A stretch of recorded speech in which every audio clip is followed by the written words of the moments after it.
Friends, welcome to affairs cloud. This is Ashu और आज हम डिस्कस करने जा रहे हैं बहुत ही इंपॉर्टेंट करंट अफेयर्स 11 सितंबर 2020 के।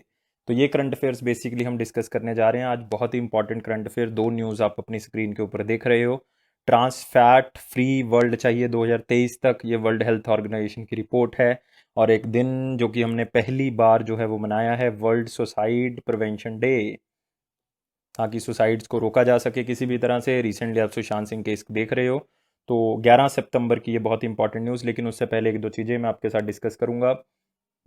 आप अफेयर्स क्लाउड का जो है वो पीडीएफ सब्सक्राइब कर सकते हो करंट अफेयर्स का।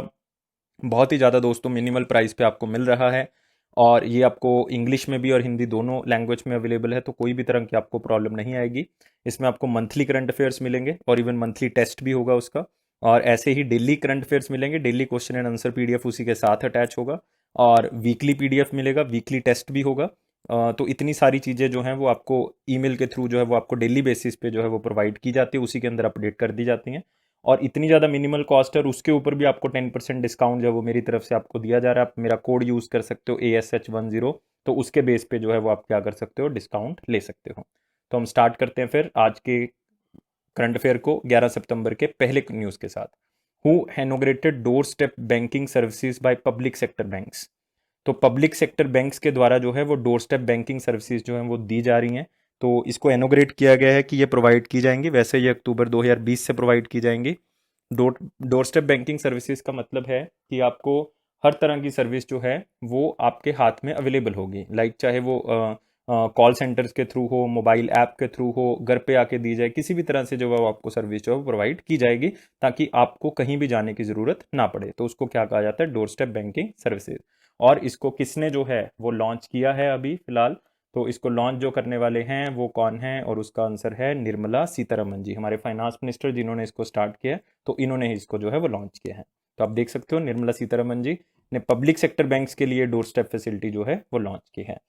तो ऐसे 100 कॉल सेंटर्स जो हैं वो पूरे इंडिया के अंदर जो है वो खोले जाएंगे, ताकि आपको हर तरह की सर्विस जो है वो मिल सके। तो ये सुनिश्चित किया जा रहा है कि कोई भी लोग जो है वो किसी भी सर्विस लेने के लिए जो बाहर ना जाएं। और फाइनेंशियल सर्विस 2020 तक जो है वो दे दी जाएंगी। नॉन फाइनेंशियल सर्विसेज ऑलरेडी क्या थी, अवेलेबल थी, तो उसमें ऑलरेडी कोई प्रॉब्लम जो है वो नहीं थी।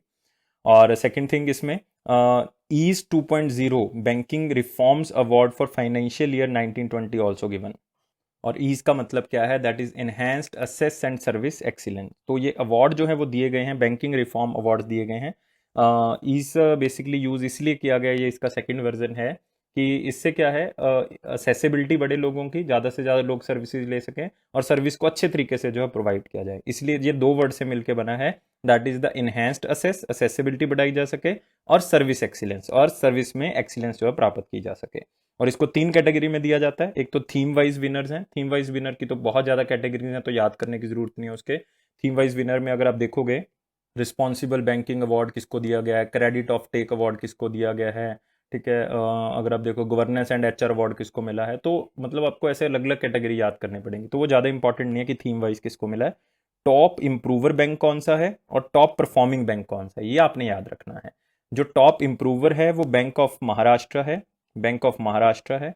और टॉप परफॉर्मिंग बैंक जो है वो बेसिकली कौन है, बैंक ऑफ बड़ौदा है। तो ऐसे करके आप इसको जो है वो याद रखोगे। टॉप इम्प्रूवर जो है वो बैंक ऑफ महाराष्ट्र, बॉम्बे से याद कर सकते हो टॉप इम्प्रूवर। और टॉप परफॉर्मिंग बैंक जो है वो बैंक ऑफ बड़ौदा है। तो दोनों चीजें आप जो है वो इसमें याद रखोगे। नेक्स्ट क्वेश्चन के ऊपर आते हैं। हु लॉन्च्ड आत्मनिर्भर भारत एनिक अराइज। नाउ इसमें ये वर्ड इंपॉर्टेंट है, एनिक अराइज चैलेंजेस। इसका मतलब क्या है, Atal new India challenges. ANIC stand for the Atal new India challenges in applied research and innovation. कौन सी जगह के लिए, for applied research and innovation for medium small enterprises. देखो ये एक जो है वो अटल मिशन के तहत इसको जो है वो स्टार्ट किया गया। और ये स्टार्ट किया गया ताकि स्मॉल माइक्रो और मीडियम इंडस्ट्रीज को क्या मिल सके, स्टार्टअप मिल सके, और उनके लिए फंड की व्यवस्था की जा सके, उनके अंदर रिसर्च करने की फैसिलिटी जो है वो पैदा की जा सके। तो आप मुझे बताओगे ये किसने लॉन्च किया है। तो आपको पता ही है कि अटल मिशन जो है वो अटल इनोवेशन मिशन जो है वो किसका है, तो वो किसका है, नीति आयोग का। तो आंसर क्या होगा दोस्तों, इसका ए आंसर होगा। तो अगर आप देखोगे आत्मनिर्भर भारत के लिए इसको स्टार्ट किया जा रहा है, और ताकि अप्लाइड रिसर्च और इनोवेशन के अंदर जो है वो बहुत ज़्यादा एमएसएमई इसको लेके आ सकें और स्टार्टअप के लिए अलग अलग थीम जो है वो प्रोवाइड कर सकें। तो ये किसके लिए है? स्टार्टअप्स के लिए है। स्टार्टअप है क्योंकि कोविड-19 के कारण जो है वो लोगों के पास फाइनेंशियल क्राइसिस हैं, तो स्टार्टअप दिया जा रहा है उनको कि इस तरह से आप उसको स्टार्ट कर सकते हो। और साथ ही साथ इसको ऑर्गेनाइज कौन कर रहा है? इसरो ऑर्गेनाइज कर रहा है। इंडियन स्पेस रिसर्च ऑर्गेनाइजेशन इसको क्या कर रही है? ऑर्गेनाइज कर रही है। इसके साथ 4 तरह की मिनिस्ट्रीज भी जो हैं वो जुड़ी हुई हैं। 4 तरह की मिनिस्ट्रीज में अगर आप देखोगे, मिनिस्ट्री ऑफ डिफेंस है इसमें, ministry of food processing industry है, ministry of health and family welfare है, मिनिस्ट्री ऑफ हाउसिंग इसमें है। तो 4 तरह की मिनिस्ट्रीज आपको याद करने की जरूरत नहीं, सिर्फ इसरो याद रखना आपने। अटल इनोवेशन मिशन इंपॉर्टेंट है, ये नीति आयोग के द्वारा स्टार्ट किया गया है। इसका हेडक्वार्टर तो दिल्ली में ही होगा। मिशन डायरेक्टर जो है वो कौन है? रामनन रामनाथन है। तो याद रखोगे, रमन रमन करके जो है वो इसको याद रखना आपने, Raman Raman NITI Aayog. Who is elected as a new president of all India tennis association? Guys ये क्वेश्चन मोस्ट इंपॉर्टेंट क्वेश्चन है आज की कैटेगरी के अंदर। न्यू प्रेसिडेंट जो है वो ऑल इंडिया टेनिस एसोसिएशन का किसको बनाया गया है? आपने इसको याद रखना है, बहुत इंपॉर्टेंट क्वेश्चन और मैं आपको मार्क करवा रहा हूँ ये मोस्ट इंपॉर्टेंट क्वेश्चंस के अंदर से। तो क्या आंसर होगा इसका? इसका आंसर है अनिल जैन दोस्तों। क्या है? अनिल जैन। ये राज्यसभा के इलेक्टेड मेंबर हैं, तो इनको बनाया गया ऑल इंडिया टेनिस एसोसिएशन का प्रेसिडेंट। इन्होंने रिप्लेस किसको किया है? प्रवीण महाजन जी को क्या किया है? रिप्लेस किया है। ऑल इंडिया टेनिस एसोसिएशन का आपको हेडक्वार्टर पता ही है कहाँ पे है? न्यू दिल्ली। याद रखोगे। और आप इनकी फोटो देख सकते हो यहाँ पे, Anil Jain ji elected as president of all India tennis association. Which railway station will be renamed as Shri Siddharoodha Swami ji railway station? तो आपने याद रखना है, सिद्धारोदा स्वामी जी रेलवे स्टेशन जो है वो किस स्टेशन का नाम रखा गया? दूसरा मोस्ट इंपॉर्टेंट क्वेश्चन दोस्तों मैं आपको बता रहा हूँ, याद रखना है, दूसरा मोस्ट इंपॉर्टेंट क्वेश्चन। और ये किस स्टेशन का नाम रखा गया है? और मैं आपको आइडिया देता हूँ कि ये कहाँ पे आता है। कर्नाटका में आता है। तो अगर कर्नाटका में आता है तो आप सोचोगे पटना आउट हो गया, गोरखपुर आउट हो गया। पटना जो है वो बिहार का है, गोरखपुर यूपी का है। गोदावरी है नहीं, तो इसका मतलब गोदावरी रेलवे स्टेशन जो है वो एक्चुअल में कोई रेलवे स्टेशन नहीं है। तो इसका मतलब आंसर क्या होगा? That is the Hubballi railway station या हुबली रेलवे स्टेशन। ये कहाँ पे है हुबली? ये है कर्नाटका के अंदर, कर्नाटका के अंदर है दोस्तों। और कर्नाटका आपको पता ही है बहुत ज़्यादा फेमस है। बनेरघट्टा नेशनल पार्क है वहाँ पे, कुद्रेमुख नेशनल पार्क है, कुद्रेमुख माइंस भी हैं वहाँ पे, नगरहोल नेशनल पार्क है वहाँ पे, बांदीपुर टाइगर रिजर्व है वहाँ पे, नगरहोल टाइगर रिजर्व भी है। बहुत फेमस फेमस ही जगह जो है वो आप यहाँ पे देख सकते हो। और साथ ही साथ आप यहाँ पे पिक्चर देख सकते हो किस तरह का रेलवे स्टेशन, और साथ ही साथ श्री सिद्धारोदा स्वामी जी रेलवे स्टेशन नाम रखा गया है। नेक्स्ट क्वेश्चन आते हैं, India and which country signed an agreement? India और किस कंट्री का एग्रीमेंट हुआ है, किस चीज के लिए? Concerning reciprocal provision of supplies and services और acquisition and cross servicing agreement between the armed forces of India and self defence forces of the country. तो मतलब अगर आपको पढ़ने में थोड़ी सी तकलीफ हो रही है इस क्वेश्चन में, तो मैं आपके लिए सिंपल बना देता हूँ कि इंडिया और उस कंट्री के बीच में टाई अप हुआ है। मतलब हमारी जो फोर्सेज होंगी डिफेंस की, आर्म्ड फोर्सेज होंगी, उनकी जो डिफेंस फोर्सेज होंगी वो एक दूसरे के पोर्ट्स को यूज कर सकती हैं मिलिट्री पर्पस के लिए। मतलब वो हमारे पोर्ट्स को यूज कर सकते हैं, हम उनकी कंट्री के पोर्ट्स को क्या कर सकते हैं? यूज कर सकते हैं। सिंपल। तो वो कौन सी कंट्री है जिसके साथ ये टाई अप हुआ है? और आंसर बहुत ही सिंपल है, इसका आंसर क्या है? जापान के साथ ये टाई अप हुआ है, जिनके recently prime minister Shinzo Abe ने रिजाइन कर दिया ड्यू टू हेल्थ इश्यूज। 1 साल का उनका टाइम पीरियड पड़ा था। तो आप ये याद करोगे कि कौन सी कंट्री के साथ ये टाई अप हुआ है। यहाँ पे आप देख सकते हो, हम उनका जैपनीज बेसिस को यूज करेंगे जिबूती में जो हैं, और उसके बदले में हम भी तो कुछ देंगे। हमने अंडमान निकोबार के आइलैंड के जो पोर्ट्स हैं उसको कहा है कि आप यूज़ कर सकते हो अपनी मिलिट्री इंस्टॉलेशंस के लिए। और ये हम अलग अलग जगह पे यूज़ करेंगे एक दूसरे के पोर्ट, लाइक अगर कोई बाइलेटरल ट्रेनिंग एक्टिविटी हो रही है, कोई एक्सरसाइज हो रही है, यूनाइटेड नेशन पीस कीपिंग कोई ऑपरेशन हो रहा है, ह्यूमैनिटेरियन इंटरनेशनल रिलीफ पैकेज कोई जा रहा है तो उसमें यूज़ कर सकते हैं। म्यूचुअली एग्रीड एक्टिविटीज़ हैं दोनों कंट्रीज़ की, तो उसमें यूज़ किया जा सकता है। मतलब किसी भी तरह से हम एक दूसरे के पोर्ट्स को क्या करेंगे? यूज़ करेंगे। और ये इसलिए हमने किया है ताकि चाइना की जो अग्रेसिव पॉलिसी है उसके खिलाफ दोनों कंट्रीज जो हैं वो इस एरिया को अपने हिसाब से यूज कर सकें, इसलिए उन्होंने हमें अपना एरिया दिया, हमने उनको दिया है। नेक्स्ट क्वेश्चन आते हैं, which country with India hold first trilateral dialogue on economic strategic challenges in Indo pacific? फिर से इंडो पैसिफिक की बात हो रही है, अभी जापान की बात की, वो भी इंडो पैसिफिक एरिया में आता है। तो अगर आप देखोगे यहाँ पे फिर से बात हो रही है कि चाइना का दबदबा वो इंडो पैसिफिक एरिया में जो है वो कम किया जाए, लाइक साउथ चाइना सी के उस पार का एरिया जो है उसके ऊपर दबदबा कम किया जाए। तो दो कंट्रीज ने मिलकर जो है पहली बार वो ट्राइलेटरल जो है वो मीटिंग की है, और तीनों कंट्रीज ने एग्री किया है कि हम हर साल ऐसी मीटिंग किया करेंगे और इसमें कुछ इंपॉर्टेंट चैलेंजेस के ऊपर जो है वो बात किया करेंगे।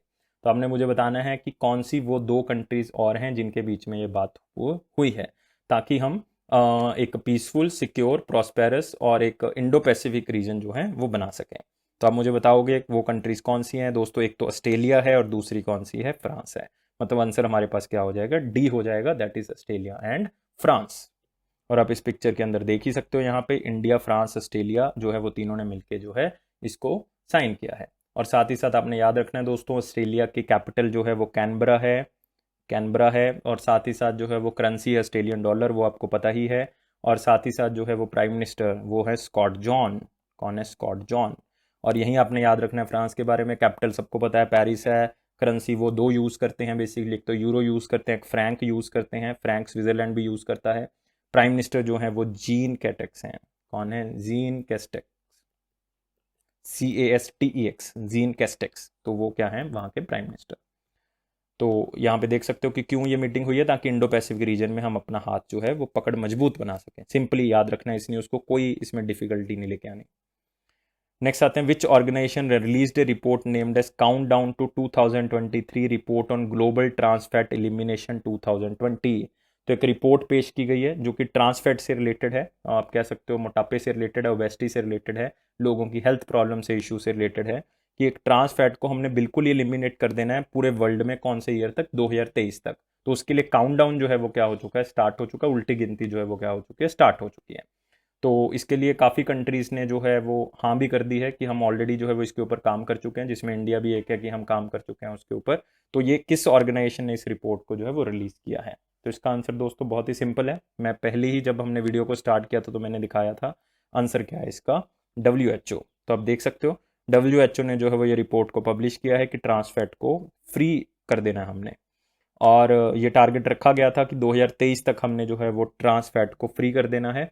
तो 2% ऑयल एंड फैट को हमने सारे फूड्स में जो है वो क्या करना है? 2023 तक ख़त्म करना है। मतलब हमने बिल्कुल ही फैट फ्री फूड जो है वो कर देना है। और ये टारगेट रखा गया है कि less than 1% total energy intake जो है वो पर डे का 2.2 ग्राम पर डे होना चाहिए, और जो कि 2000 कैलोरी डाइट के बेस पे होना चाहिए। तो ये टारगेट रखा गया, कोई टारगेट याद करने की जरूरत नहीं है, आपने सिर्फ ये याद रखना है, एक तो 2% जो है वो ट्रांस फैट जो है वो एलिमिनेट कर देना है हमने, 2% तक रखना है minimum to minimum, sorry maximum to maximum. और 2023 जो है वो डेडलाइन है किस तक हमने जो है वो ट्रांस फैट फ्री कर देना है पूरे वर्ल्ड को।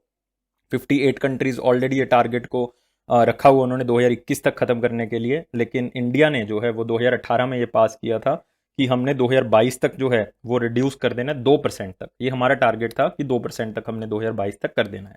हमने ये टारगेट 2011 से स्टार्ट किया था, पहले हमने 10% तक किया, फिर 2015 में हम 5% पे लेके आए, फिर 2018 में हमने कर दिया इसको कि हम 2% पे लेके आएंगे 2022 तक। तो धीरे धीरे करके हम इस चीज़ को अचीव करने की ओर जा रहे हैं। तो इसको याद रखना आपने कि इंडिया का भी टारगेट जो है वो क्या है? 2022 तक अचीव करने का है। और बाकी ऑर्गेनाइजेशन भी आप यहाँ पे देखोगे अबाउट दी WHO, आपको पता है कि हेडक्वार्टर कहाँ पे है? WHO का हेडक्वार्टर कहाँ पे है दोस्तों? जिनेवा में है। G20 का एज सच कोई हेडक्वार्टर नहीं है, इसका कोई रीजनल सेक्रेटरीट नहीं है। यूनिसेफ आपको पता ही है, न्यूयॉर्क है यूनिसेफ का। और एशियन का आपको पता है, जकार्ता इंडोनेशिया है। तो सिंपल, और आपने इसको याद रखोगे। नेक्स्ट न्यूज़ के ऊपर आते हैं, who attended the 10th Asian Asia summit foreign ministers meeting for India side. East Asia summit के अंदर याद रखना है टोटल 18 कंट्रीज आती हैं, जिसमें एक तो इंडिया है ही, और 10 कंट्रीज जो हैं वो कौन सी हैं? एशियन कंट्रीज हैं। और ये वियतनाम में ऑर्गेनाइज की गई थी, वियतनाम में हुई है, क्योंकि एशियन की मेंबरशिप जो है वो किसके पास है? वियतनाम के पास है। तो ये भी वियतनाम में जो मीटिंग हुई है, तो किसकी तरफ से इसको अटेंड किया गया? इसका मतलब ये तो क्लियर है, अगर फॉरेन मिनिस्ट्रियल मीटिंग है तो फॉरेन मिनिस्टर के द्वारा अटेंड की गई होगी। तो गिरिराज सिंह जी भी आउट हो गए, मुख्तार अब्बास नकवी जी भी आउट हो गए। तो आंसर क्या रह गया? या तो एस जयशंकर जी ने अटेंड किया होगा, या मुरलीधरन जी ने अटेंड किया होगा। एस जयशंकर जी है नहीं यहाँ पे, तो इसका मतलब किसने अटेंड किया होगा? ये किसने अटेंड किया? वी मुरलीधरन जी ने अटेंड किया है। तो वी मुरलीधरन जी जो है वो इसको अटेंड कर रहे हैं, ईस्ट एशिया समिट को। और इसमें बात क्या की गई होगी कि जो ईस्ट एशिया है, साउथ ईस्ट एशिया या साउथ एशिया है, उसके एरिया को हमने इन्हेंस करना है, ट्रेड बेनिफिटेड बनाना है, ज़्यादा से ज़्यादा कंट्रीज आपस में क्या करेंगे? ट्रेड करेंगे। तो इस चीज़ को आप याद रखोगे। नेक्स्ट क्वेश्चन है, prime minister Narendra Modi launched प्रधानमंत्री मत्स्य संपदा योजना and E Gopala app for which state government. तो अभी उस स्टेट में इलेक्शन भी है, तो आपने बताना है कि एक तो सेंट्रल स्पॉन्सर्ड स्कीम है बेसिकली, दैट इज द प्रधानमंत्री मत्स्य संपदा योजना। दूसरी है ई गोपाला स्कीम। तो ये कौन सी स्टेट के लिए जो है वो मोदी साहब ने जो है वो इसको स्टार्ट किया है, तो बताओगे फटाफट। और प्राइम मिनिस्टर मत्स्य संपदा योजना के बारे में बताना चाहता हूँ आपको। ये सेंट्रल गवर्नमेंट का एक फ्लैगशिप प्रोग्राम है जिसके तहत एक राशि ऑलमोस्ट 20,000 करोड़ रुपए की जो है वो रखी गई है। 5 साल के अंदर इसको खर्च करना है, 2020 से लेके 25 तक। इसका टारगेट है कि जो फिशिंग सेक्टर है उसमें हम फिशिंग जो प्रोडक्शन है वो क्या करनी है, डबल कर देनी है। मतलब फिश एक्सपोर्ट जो है वो हमने क्या कर देना, डबल कर देना आने वाले 3-4 सालों के अंदर अंदर। और ये जो 20,000 करोड़ का रखा गया है इसमें प्रावधान, ये सबसे बड़ा फिशरी सेक्टर का अब तक का प्रावधान है। मतलब सबसे बड़ी इन्वेस्टमेंट है जो अब तक की फिशरी सेक्टर में हो रही है। तो ये उसके लिए है कि फिशरी सेक्टर का बढ़ावा जो है वो यहाँ पे भी मिले। और इसके लिए जो है वो कुछ रुपए जो हैं वो दिए भी गए हैं बिहार गवर्नमेंट को। दूसरी ई गोपाला ऐप, ये बहुत ही आप कह सकते हो यूनिक सा एक कंसेप्ट जो है वो निकाला गया है कि इसके तहत जो भी लोग जो हैं वो पशुओं को पालते हैं, तो वो इसके थ्रू, इस ऐप के थ्रू जो हैं वो देख सकते हैं कि कौन सा पशु जो है वो अच्छा है, कितना जो है, कहाँ पे जो है वो पशुओं की खरीद फरोख्त हो रही है, तो वहीं पे जाके जो है वो उनको खरीद सकते हैं, ताकि जो मिडल मैन है उसका रोल जो है वो बेसिकली क्या हो जाए, यहाँ पे खत्म हो जाए। तो उसके लिए जो है वो ये काम किया गया है। और खास करके इसमें अलर्ट्स भी भेजे जाएंगे कि कब पशु की वैक्सीनेशन होगी, कब प्रेगनेंसी डायग्नोसिस होगा, कब जो है वो बच्चों के बारे में, उनकी बीमारियों के बारे में, गवर्नमेंट स्कीम्स के बारे में सारी जानकारी जो है वो कहाँ पे मिलेगी, ई गोपाल ऐप पे। मतलब देख सकते हो ये ऐप जो है वो बेसिकली पशुओं के लिए है, और ये जो है वो मछली पालन के लिए है। तो आंसर इसका क्या होगा, मैंने हिंट बताया था अभी इलेक्शंस होने जा रहे हैं, तो वो कौन सी स्टेट है, बिहार, जिसके अंदर इसको ऑर्गेनाइज किया जा रहा है। तो आप देख सकते हो मोदी जी जो है वो स्कीम को लॉन्च करते हुए। तो मेन ऑब्जेक्टिव मैं बता चुका हूँ कि सेल्फ सफिशिएंट बनाना है, आत्मनिर्भर भारत बनाना है इसमें। और इसको 1390 करोड़ रुपए जो है वो दे दिए गए हैं बिहार जो है गवर्नमेंट को। और इसमें सेंटर का शेयर जो है वो 535 करोड़ रुपए जो रहेगा। और टारगेट है कि 3 लाख टन जो है वो मछली पालन जो है वो कर देना है। और अगर बिहार से बिलोंग करते हो तो ये 2 पॉइंट्स आपके लिए बहुत इंपॉर्टेंट हैं कि एक तो फिश ब्रूड बैंक बनाया जा रहा है जिसमें फिशेस की ब्रीडिंग जो है वो बढ़ाई जाएगी सीतामढ़ी में। और एक्वाटिक डीज रेफरल लेबोरेटरी बनाई जा रही है जहाँ पे जो भी एक्वाटिक एनिमल्स होंगे उनकी जो डिजीजेज हैं उनका रोकथाम किया जाएगा, वो किशनगंज में किया जा रहा है। और एक 1 यूनिट फिश फीड मिल बनाई जा रही है, कहाँ पे, वहाँ पे फिश फीड जो है वो बनाया जाया करेगी। वो कहाँ पे बनाई जा रही है, वो मैदेपुरा में बनाई जा रही है। और 2 फिश ऑन व्हील्स यूनिट लगाए जा रहे हैं, वो कहाँ पे, पटना में। लेकिन ये सबके लिए इंपॉर्टेंट नहीं है, ना ही आपने इतनी चीज़ें याद रखनी है। ये सिर्फ उन स्टूडेंट्स के लिए जो बिहार का एग्जाम देने जा रहे हैं, तो उनके लिए 2 चीज़ें इंपॉर्टेंट हैं।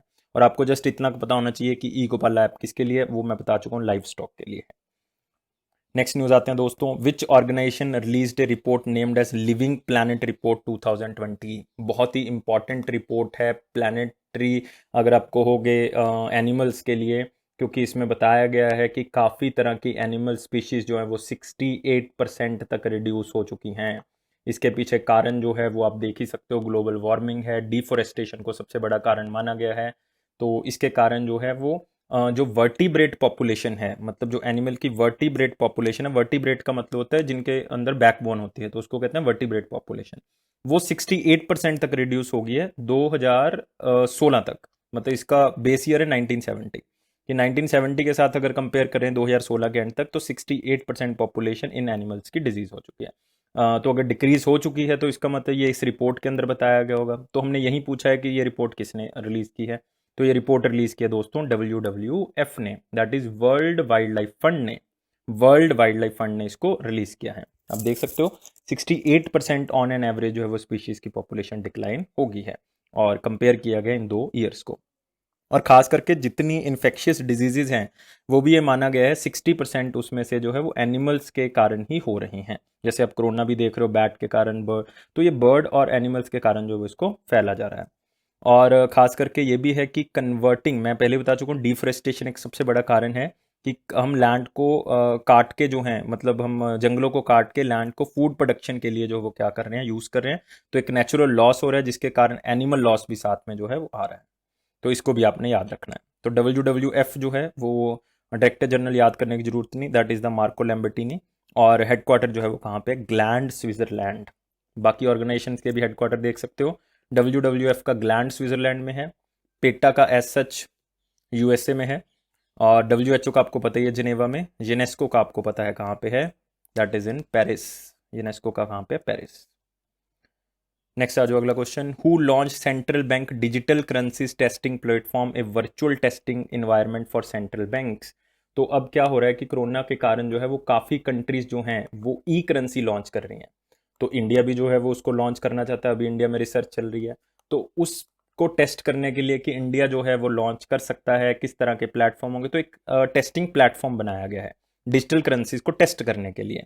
तो उस मतलब आपने बताना है किस कंपनी ने जो है वो ये डिजिटल करेंसी टेस्टिंग प्लेटफॉर्म जो है वो तैयार किया है सेंट्रल बैंक्स के इन्वायरमेंट को इंप्रूव करने के लिए, टेस्टिंग को इंप्रूव करने के लिए। तो आप मुझे बताओगे वो कौन सी कंपनी है, और उसका आंसर दोस्तों सिंपल है, कौन सी कंपनी है वो, मास्टर कार्ड। मास्टर कार्ड ने इसको फैसिलिटेट किया है। मास्टर कार्ड जो है वो ऐसे एक टेस्टिंग प्लेटफॉर्म बनाया जा रहा है उसके द्वारा कि जिसमें हम डिजिटल करेंसीज को इंडिया भी जो है वो क्या कर सके, इशू कर सके। तो ये एक बहुत ही अच्छा प्लेटफॉर्म है क्योंकि काफ़ी कंट्रीज जो है वो इशू कर चुकी हैं। तो सेंट्रल बैंक जो है वो असेस कर सकें, एक्सप्लोर नेशनल डिजिटल करेंसीज, ताकि अलग अलग तरह की करेंसीज जो इशू होंगी उसको वहीं प्लेटफॉर्म के थ्रू जो है वो कंट्रोल किया जा सके। और मास्टर कार्ड ने सारे सेंट्रल बैंक्स को, कमर्शियल बैंक्स को, टेक एंड एडवाइजरी फर्म्स को जो है वो बुलाया है ताकि देखा जाए किस तरह से हम उसको तैयार करें। और प्लेटफॉर्म ये ऐसा होगा कि जिसके थ्रू जो है वो पूरी तरह की सिमुलेशन हो सकती है, किस तरह से डिस्ट्रीब्यूट किया जाएगा इस करेंसी को, किस तरह के एक्सचेंज के अंदर जो है वो इसको एक्सचेंज किया जा सकता है, बैंक्स आपस में इसको कैसे लेन देन में यूज़ कर सकते हैं, ये सारी चीज़ें जो है इसमें बताई जाएंगी। क्योंकि काफ़ी कंट्रीज जो है वो ई करेंसीज इशू कर सकती हैं अपने डोमेस्टिक पर्पज़ के लिए। उन्होंने इशू किए हैं, बैंक नोट्स इशू किए हैं, जैसे ई पैसो इशू किया गया, ये उरुग्वे के द्वारा किया गया है ना। उरुग्वे के द्वारा, ये सेंट्रल बैंक ऑफ उरुग्वे के द्वारा इशू किया गया ई पैसो। ऐसी project sand dollar, sand dollar ये इशू किया गया, ये बैंक ऑफ बहामास के द्वारा इशू किया गया। किसके द्वारा, बैंक ऑफ बहामास के द्वारा इसको इशू किया गया। और ऐसे ही ई क्रोना, देखो नाम से ही ई क्रोना, ये किसने किया, स्वीडन ने। किसने किया, स्वीडन ने इसको इशू किया।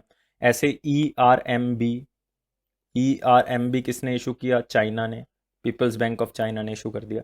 तो तीन चार आप याद रखोगे, ई पैसो याद रखोगे उरुग्वे के द्वारा, सैंड डॉलर बहामास के द्वारा, ई क्रोना जो है वो स्वीडन के द्वारा, ये पूछा जा सकता है ई क्रोना। और ई आर एम बी ये उनकी डिजिटल जो उनकी नेशनल करेंसी है उसके हिसाब से किया। E R M B that is the currency of China. India अभी जो है वो स्टार्टिंग स्टेज में अभी रिसर्च जो है वो उसके ऊपर कर रहा है। मास्टर कार्ड का हेडक्वार्टर आपको पता ही है, मास्टर कार्ड यूनाइटेड स्टेट्स में है, न्यूयॉर्क में है। और इसके चीफ एग्जीक्यूटिव ऑफिसर कौन है, अजय बांगा। कौन है अभी, अजय बांगा जी। नेक्स्ट आ जाओ अगला question, which life insurance company has partner with NSDL payment bank to offer insurance products.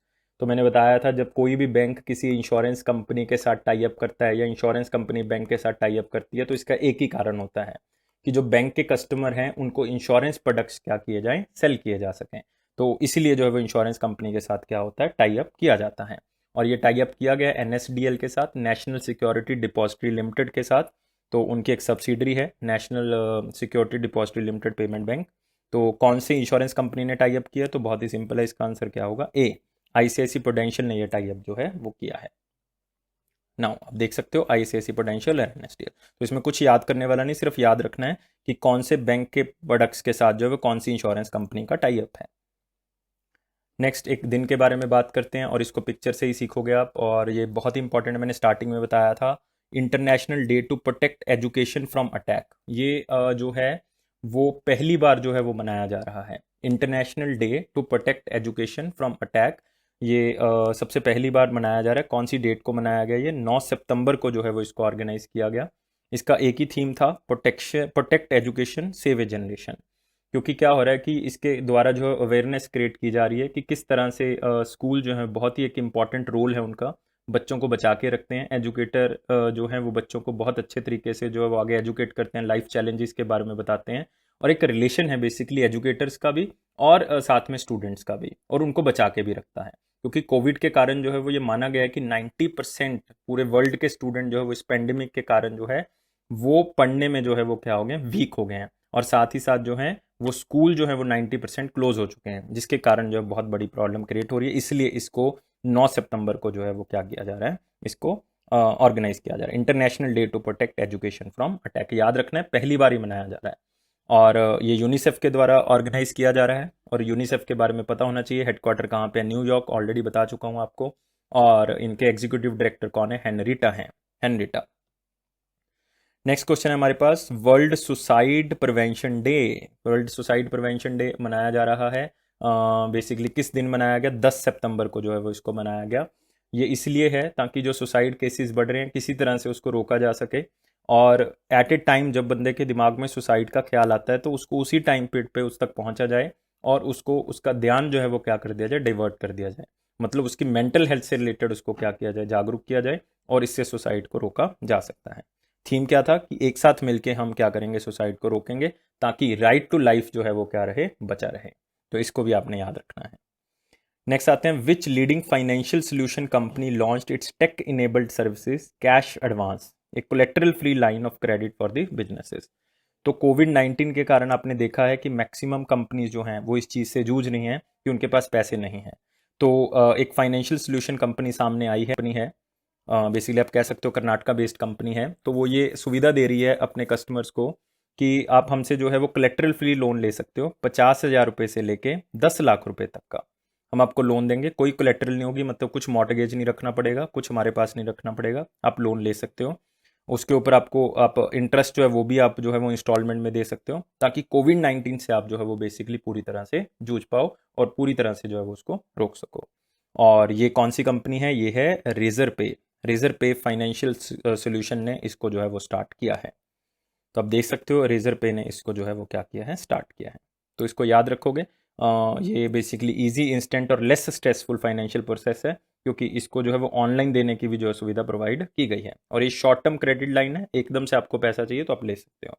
और इसमें रीन्यू करने की भी ऑप्शन है, लाइक 6 महीने 12 महीने, तो आप रीन्यू भी कर सकते हो इसको।